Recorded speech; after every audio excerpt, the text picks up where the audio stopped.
Oi, gente, tudo bem? Vamos dar início a mais uma aula. Hoje é a parte 2 da farmacologia endócrina, continuando a falar sobre os esteroides sexuais. A gente fez uma introdução na aula passada, explicando o sistema reprodutor feminino, o ciclo ovariano mensal, e agora a gente vai entrar nos hormônios. Inicialmente, nesse vídeo, falar da progesterona, dos progestágenos e posteriormente dos estrógenos. Então, para quem não me conhece, sou a professora Priscila, sou farmacêutica, PhD em farmacologia. E nesse canal, no mundo da farmacologia, a gente traz vídeos que tenham o tema farmacologia, que sejam explicados de uma forma simples e fácil de serem compreendidos. Então, se vocês tiverem alguma dúvida, é fácil, coloca o tema único, os vídeos vão aparecer para vocês. Se inscrevam no canal, curtam os vídeos que vocês vão sempre receber as notificações de quando novos vídeos forem postados. Então, hoje nós vamos continuar falando dos esteroides sexuais. Então, a gente viu, só para relembrar aqui na aula passada, o ciclo ovariano mensal, né, ou seja, o ciclo menstrual feminino, que a gente falou inicialmente, que nós vamos falar sobre o sistema reprodutor feminino, né, a farmacologia endócrina, dos hormônios femininos, e depois a gente fala dos hormônios masculinos. Então, no ciclo ovariano mensal, a gente tem um ciclo que tem geralmente uma duração de 28 dias. A gente viu que tem mulheres com mais e menos dias do que isso, mas normalmente são 28 dias, sendo de 3 a 5 dias um período que nós chamamos de período menstrual, onde nós temos um período de crescimento folicular, descamamento do endométrio. Após esse período, né, com o cessamento da menstruação, a gente inicia um ciclo, uma fase folicular.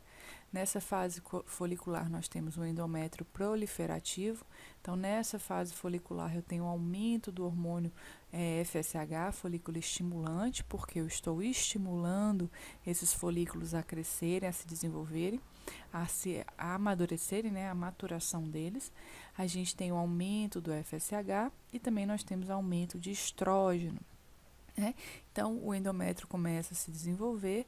Aqui, por volta do 14º dia, nós temos o período que nós chamamos de período fértil, onde ocorre a ovulação, ou seja, a liberação do óvulo para que ele seja fecundado. Então, nós temos depois uma fase lútea, ou seja, uma fase onde eu tenho a produção do corpo lúteo, que é responsável por essa produção, é o hormônio LH, luteinizante, que tem o seu pico no período da ovulação. Então, ele é responsável por liberar esse óvulo, e aí nós temos uma fase de um endométrio secretor, uma fase lútea, com a produção do corpo amarelo, né, ou do corpo lúteo, que se não for fecundado, nós iniciamos um novo ciclo, ok? E como é que esses hormônios são estimulados? A gente viu que tem um estímulo hipotálamo, hipófise e ovários, e esses estímulos, né, o hipotálamo estimula a hipófise, que estimula os ovários a liberarem os hormônios sexuais femininos, LH e o FSH. Nós temos o hormônio liberador de gonadotrofina, o GnRH, que é liberado pelo hipotálamo através de estímulos, né? Como ocorre esse estímulo no hipotálamo, especificamente para a produção dos hormônios sexuais? Né? Essa liberação do hipotálamo, ela é governada por pulsos neuronais, que são localizados no hipotálamo. Então, quando ocorre essa pulsação, né, a gente diz que a liberação do hormônio liberador de gonadotrofina, ele é uma liberação pulsátil. Então, quando ocorre esses estímulos, eu tenho aí um estímulo da hipófise, para que a hipófise estimule aí a liberação de LH e FSH. Então, nós temos aí a hipófise estimulando os ovários a liberarem estrogênio e progesterona. E essa secreção do hipotálamo, ela é intermitente, né? E ela é crucial para a síntese e liberação apropriada das gonadotrofinas no período que nós chamamos, né, no período feminino que nós chamamos de período fértil, né, durante a vida fértil dessa mulher. Então, após a puberdade, né, no início da puberdade, inicia-se o estímulo desse hipotálamo para que esses hormônios sejam liberados. E a mulher passa a ter os ciclos ovarianos. A própria produção de progesterona, quando ela está aumentada, ela é capaz de inibir o hipotálamo. Então, ela inibe a liberação de GnRH. E também os baixos níveis de estrogênio e progesterona conseguem inibir a liberação do LH e do FSH na hipófise. Então, a gente tem um aumento de progesterona inibindo de forma direta o hipotálamo, e a gente tem a diminuição de estrogênio e progesterona inibindo a hipófise. Ainda assim, os ovários produzem um hormônio que nós chamamos de inibina, que inibe a liberação de FSH, e essa liberação de FSH, ela é inibida pela inibina, ela ocorre exclusivamente no FSH, ele não altera o LH, o hormônio luteinizante, então inibe somente o FSH. Então, nós temos esse processo de regulação da secreção das gonadotrofinas que ocorre após a fase de puberdade, né? Então, a gente viu no vídeo passado que as mulheres, no período pré-embrionário, elas já têm a quantidade de óvulos que elas vão liberar durante a sua vida fértil, e essa liberação, esse amadurecimento desses óvulos depende da alteração desses hormônios, né? Então, esses hormônios sexuais femininos, eles podem ser utilizados numa via farmacológica para algumas indicações clínicas, como terapia de reposição hormonal, né, no hipogonadismo e na menopausa, potencialização da fertilidade, como adjuvante na terapia do câncer, impedir a ovulação ou a implantação do útero, né, com o efeito anticoncepcional dele, e aliviar as desordens menstruais na menopausa em mulheres. Então, a gente viu que além da função ovulação, né, anticoncepcional, ele também tem função de reposição hormonal, de potencialização da fertilidade, e pode ser utilizado como adjuvante na terapia do câncer também, além de aliviar desordens na menopausa. Ok? Então, vamos falar agora especificamente da progesterona e dos progestágenos. Professor, o que é o progestágeno? O progestágeno nada mais é que são sintéticos que são derivados da progesterona, né? Então, são os sintéticos que são vendidos comercialmente, que eles têm uma estrutura semelhante à progesterona e eles têm funções semelhantes à progesterona. Quais as principais ações da progesterona? A gente tem ações. A gente viu que a principal ação as principais ações têm ações neuroendócrinas, como diminuição da produção do hormônio liberador de gonadotrofina. Temos ações no útero, com diminuição da proliferação e ajuda no desenvolvimento do endométrio secretório, naquela fase secretória, deixa esse material mais viscoso. Por que ele precisa ficar mais viscoso? Para facilitar aí a entrada de um espermatozoide e a fecundação. E diminui as contrações uterinas. Então, após o período fértil, após uma possível fecundação, nós temos um aumento de progesterona. Se realmente ocorreu a fecundação desse óvulo, essa progesterona se mantém elevada e ela vai diminuir aí as contrações uterinas. Em muitos casos, quando as mulheres têm contrações uterinas antes do período, né, de nascimento do bebê, elas podem fazer o uso de progesterona para diminuir essas contrações uterinas. Nas mamas, a gente tem um aumento do desenvolvimento dos lóbulos e dos alvéolos e o preparo para a produção do leite. E no sistema nervoso central, ela causa sonolência e aumento da temperatura corporal até 1 grau. A gente viu isso também na aula passada.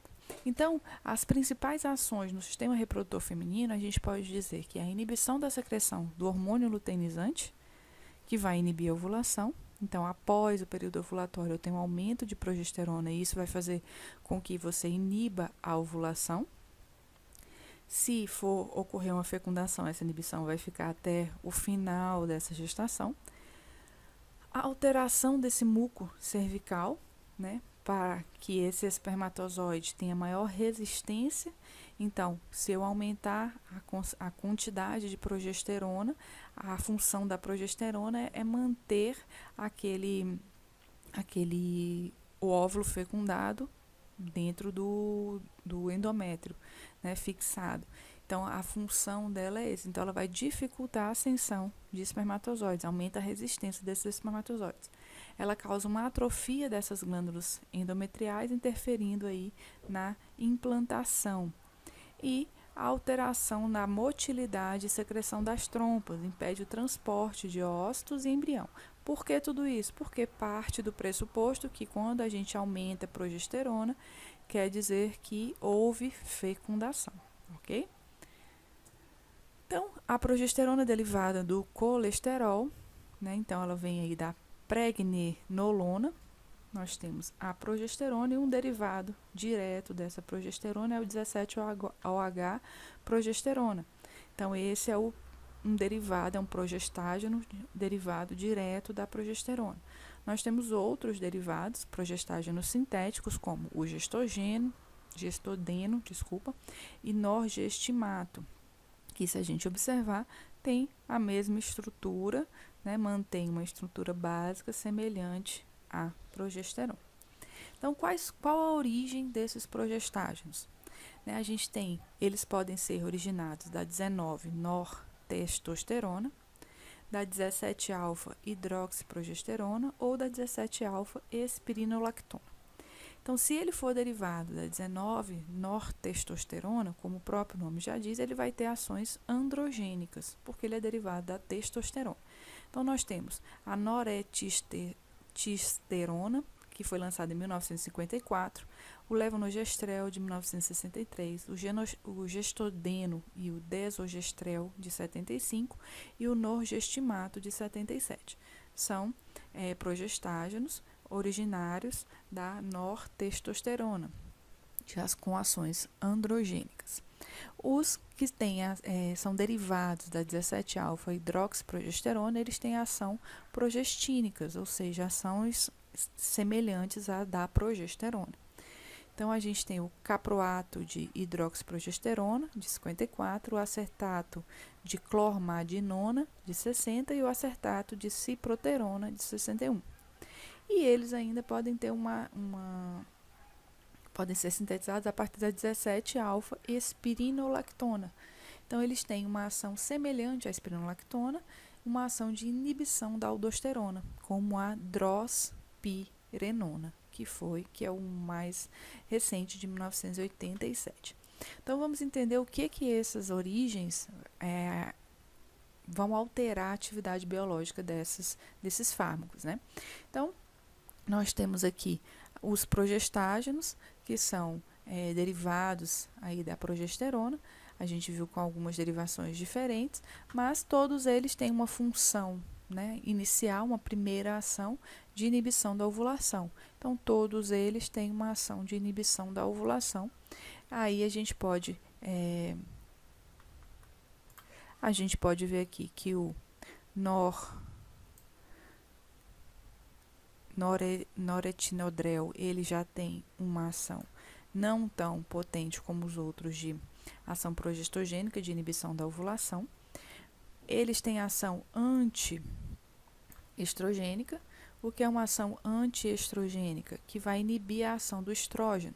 Então, todos eles têm uma ação antiestrogênica. Mais uma vez, o noretinodrel não tem essa ação. Então, a gente tem ação progestogênica, antiestrogênica, tem a ação estrogênica, que estimula a ação do estrógeno. Todos eles não têm ação estrogênica, porque eles têm ação antiestrogênica, exceto o noretinodrel, que ele tem uma ação mais estrogênica do que progestagênica. E eles ainda têm ação androgênica. O que seria uma ação androgênica? Seria uma ação semelhante à testosterona.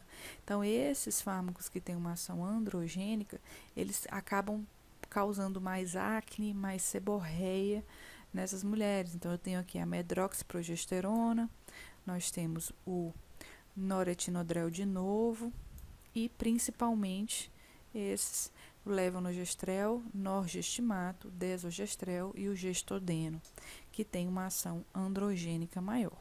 Então, esses fármacos têm uma capacidade de causar aí uma maior quantidade, né, de seborreia e uma maior concentração de acne nessas mulheres que fazem uso. E nós temos aqueles que têm ação antiandrogênica. A maioria deles tem essa ação antiandrogênica, né, principalmente aqui a ciproterona. Isso faz com que seja um fármaco que para as pessoas que têm acne, que têm uma ação já de seborreia elevada, seria o fármaco mais indicado. E nós temos aqui, eles têm ação, atividade biológica glicocorticoide. O que seria uma atividade glicocorticoide? Eles têm funções semelhantes aos dos glicocorticoides. Dentre os anticoncepcionais, a gente pode dizer uma das principais ações aí é o aumento da glicemia. Então, aumento de glicemia. Esse aumento de glicemia tem que ter bastante cuidado em mulheres diabéticas. Então, a progesterona, nós temos a ciproterona, a medroxiprogesterona e o gestodeno com essa ação de aumento de glicemia. E ainda temos aqueles com ação antimineralocorticoide, ou seja, que vão diminuir aí a retenção de sódio e de água, como a dihidroprogesterona e principalmente aqui a drospirenona. Essa é a principal utilizada nesse processo de diminuição da retenção. A atividade antimineralocorticoide está diretamente ligada à aldosterona. Então, nessa atividade antimineralocorticoide, o que a gente observa é que o etilenoestradiol ele tem capacidade de estimular a produção de angiotensinogênio, que libera angiotensina 1, angiotensina 2, estimula a glândula adrenal a liberar aldosterona. O que a aldosterona é capaz de fazer? Ela aumenta a retenção de sódio e de água. Então, aumenta o volume plasmático, aumenta a pressão arterial, faz o ganho de peso pela retenção hídrica e aumenta a tensão mamária e outros sintomas da retenção líquida. Hídrica, né? Então, a aldosterona tem essa capacidade. Se ele tem uma atividade antimineralocorticoide, como a drospirenona, ele vai inibir a aldosterona. Então, ele vai diminuir essa retenção de sódio e água, diminuindo esses sintomas, né? Então, o etilenoestradiol, ele é um estradiol, né, que é o estrógeno biologicamente ativo. Então, os anticoncepcionais que têm uma capacidade estrogênica, eles têm a maior retenção de sódio e de água. Então, a drospirenona, ela tem uma atividade antimineralocorticoide e antiandrogênica, né? O que isso quer dizer? Que ela auxilia na menor retenção de sódio e de água, né, melhorando tensão mamária, edema, peso e síndrome pré-menstrual. E a atividade androgênica, bloqueio do receptor androgênico, ou seja, melhora a seborreia e melhora o aparecimento de acnes. Então, quais são as indicações terapêuticas para o uso de progesterona ou dos progestágenos? Como contraceptivo, é o principal, combinados com estrogênio ou isolados. Para o tratamento hormonal da menopausa, também pode ser combinado com estrogênio. Para o diagnóstico de amenorreia secundária, hiperplasia do endométrio, né? A gente viu que ela diminui esse aumento, né, o desenvolvimento do endométrio, e contracepção de emergência, o levonorgestrel é o mais utilizado. Então, a gente tem aqui a progesterona, a medroxihidroprogesterona, né, que são similares à progesterona, que a gente já vinha falando, e a estrutura química deles é semelhante à progesterona. A gente já tinha visto isso em outro slide, só para vocês relembrarem. Por isso que eles têm, esses progestágenos, têm uma estrutura semelhante à progesterona. A farmacocinética, eles são rapidamente, sofrem metabolismo de primeira passagem, rapidamente absorvidos, sofrendo metabolismo de primeira passagem, com administração oral, pode ser administração através de dispositivo intrauterino, implantes subcutâneos, injeções intramusculares e até mesmo gel vaginal. A medroxiprogesterona, progesterona micronizada, norgestrel, levonorgestrel, desogestrel, drospirenona e gestodeno são os mais utilizados, como a gente viu na tabela anterior. A meia-vida é de 5 minutos e compostos sintéticos com meia-vida bem superior, né? Então, a progesterona, quando era liberada fisiologicamente, a meia-vida dela é 5 minutos. Os progestágenos têm uma vida bem superior. Quais são os efeitos adversos da progesterona?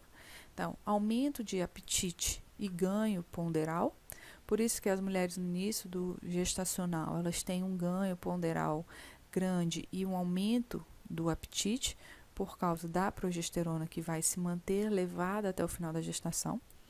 Flutuações no humor pode causar depressão, diminuição da libido, fadiga, acne, aumento do tamanho das mamas e alteração do metabolismo de lipídios e carboidratos. Então agora a gente vai ver as antiprogestinas, né, que são os moduladores dos receptores de progesterona. Existe a mifepristona, que é antagonista do receptor de progesterona. O que seria um antagonista do receptor de progesterona? Ela inibe o receptor de progesterona e por mais que você esteja produzindo essa progesterona, ela não vai conseguir interagir com seus receptores.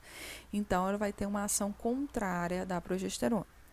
Nós temos aí ela pode ser utilizada como indutor do parto, né? Quando diminui aí a produção de progesterona, eu aumento a contração uterina, então pode ser usado associado com o misoprostrol, pode inibir a ovulação e tem um efeito antiglicocorticoide e antiandrogênico. Efeitos adversos: sangramento vaginal, dor abdominal e cólica uterina. Outro é o ulipristal, que age como agonista parcial. Então, o agonista parcial é aquele que se liga ao receptor, mas ele não tem 100% do efeito semelhante à progesterona no receptor. Então, ele vai causar aí nesse receptor uma ativação, mas uma ativação parcial. Então, inibe a ovulação, o efeito antiproliferativo no útero e tem ação como contraceptivo de emergência. Efeitos adversos: dores de cabeça e dor abdominal. Então, a gente finaliza essa aula aqui. A próxima aula nós vamos para a parte 3, onde a gente vai falar dos estrógenos. E eu espero que vocês tenham gostado da aula. Se vocês tiverem gostado, curtam o vídeo. Se inscrevam no canal, que vocês vão estar sempre recebendo as notificações dos vídeos novos. Qualquer dúvida pode mandar por um e-mail no mundodafarmacologia@gmail.com ou deixar nos comentários, ok? Bons estudos para vocês e até o próximo vídeo.